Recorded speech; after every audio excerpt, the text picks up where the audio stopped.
What's up, everybody? Hello, I am Vortac, and welcome to Ark Survival Evolved. In this series, we're going to be going over some of the things you can do in Ark, and in this episode in particular, I'm going to go over some of the basics of getting started in Ark. A lot of people still are skeptical about buying this game. For an early access, it's $30, and I've been getting a lot of questions from my friends. Is this one of those games that I should buy? Should I wait?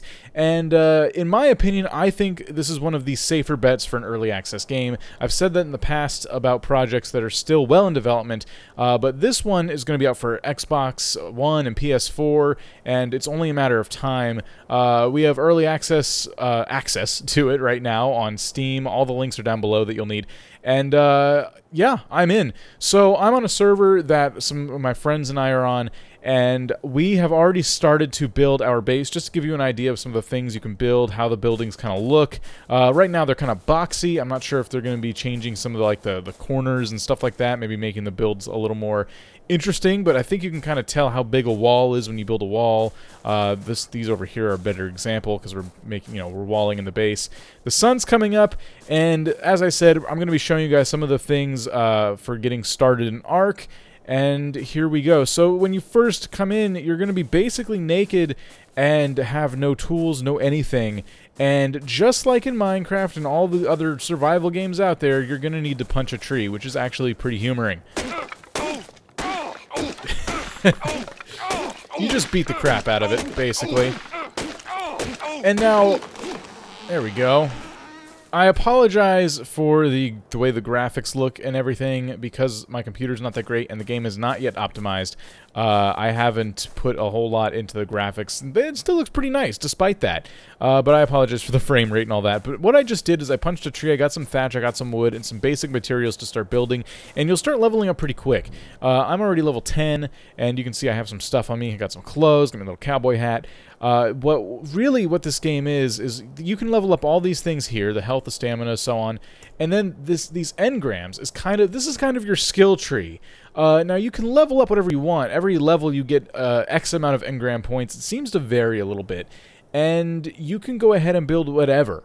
Like, you can tell your guy, I want to learn how to make a spear, I want to learn how to make a hatchet, a campfire, those kind of things, and you can go into this more advanced stuff. But I would caution you, if you're playing with your friends, which I recommend you do, you want to make sure that you and your friends are coordinating what to get, because eventually you will max your level, run out of engram points, and you won't have everything unlocked, and there are a lot of things you can unlock. I'm guessing level 65 is the max level, because that is the last level where you unlock the last stuff.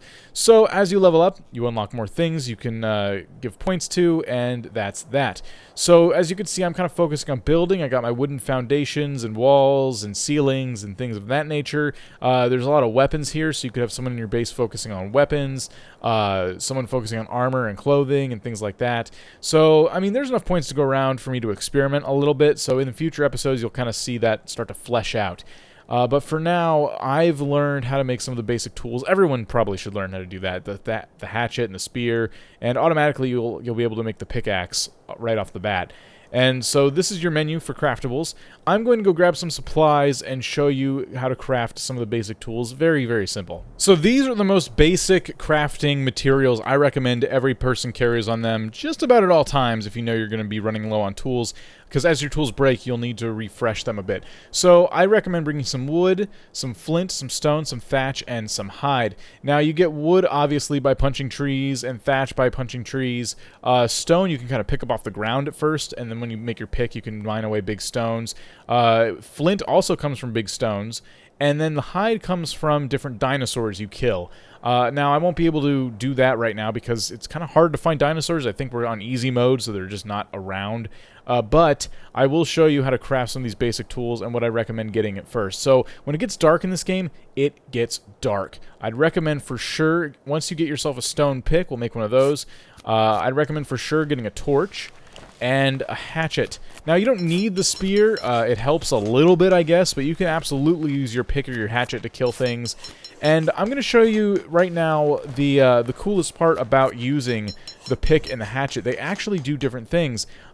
So if you use your hatchet on a tree, primarily that tree is going to focus on giving you wood and a little bit of thatch. So let me demonstrate that right now. Let's come up to this nice big tree here. right next to a rock. Perfect. So you can see I'm getting a lot of wood from this tree and a little bit of thatch. Alright, so now if we switch to our pick and we mine a tree, this is bamboo. Let's find us, yeah, here we go, nice tree. You'll notice I'm getting more thatch because the pickaxe is kind of tearing the tree up a bit. I got 17 thatch from that. Now, that's kind of interesting. It makes sense. What's weird is that stone, when you mine it away with a pick, you're going to find you're getting more flint than actual stone. In order to get more stone, you need to use your hatchet, which is kind of strange to me. But there you go. That's, you know, all this stuff will eventually respawn. I guess when you clear an area and you build over it, it doesn't come back, which is kind of cool. But otherwise, it does respawn. So now I'm getting more stone than I am flint. So this will be good for, you know, learning how to collect things. I didn't know this when I first started the game. And now, the reason I say get hide is because something you'll learn very fast, if you look on the bottom right, my water and food are going down quite rapidly. You'll want water skins. And water skins will over time kind of drain themselves, but I recommend carrying 2. That's what I was taught to do anyway. And to make those, all you need... Oops, I accidentally whistled. I really hope I didn't just call all the dinosaurs to me. What you'll need for those... I don't have enough stuff on me. Let's see here. The crafting recipe is 12 fiber and 4 hide. That is the one thing I forgot. Fiber. Whoops. And to get fiber and berries, you're going to mine away at these bushes by getting empty-handed and just holding E over some of the bushes laying around here. You'll get fiber, you'll get berries. Berries are good if you're in a pinch and can't get meat for food. And also you'll be using berries for different recipes, more advanced things in the game, taming dinosaurs. I'll probably go over that in a later video. So your first time into Ark, you're going to want to be aware of those things, what tools to get and stuff like that. But really, if you're going to buy this game, I really recommend playing with friends or getting on a server where you're willing to make friends. If you're someone who plays a lot of MMOs solo, you kind of, I guess you have a good idea of how to do that. I'm someone who, if I play an MMO or a game like this, I want to make sure my friends own it. And good thing I have a handful of friends that play this. And the reason I'm saying this is because the hardest part about this game right now is meeting up with them, especially if your server doesn't have this little waypoint on the map where it says me. We didn't have that when we first started, and all the maps may look the same, but it is still a pretty big map and very hard to find each other when that's not there. You'll be using the longitude and latitude to kind of tell everyone, okay, well, I'm here and you're there, and okay, how do we meet? A lot of times people just kind of kill themselves and spawn on a zone of the map where they know they're going to be close. But yeah, that is about it for this video. I just wanted to go over some of the basic things and show you guys around Ark, because I know a lot of these big crafting survival games really depend on just what the game has to offer, and I think this video was a good example of all the things you're able to do in Ark.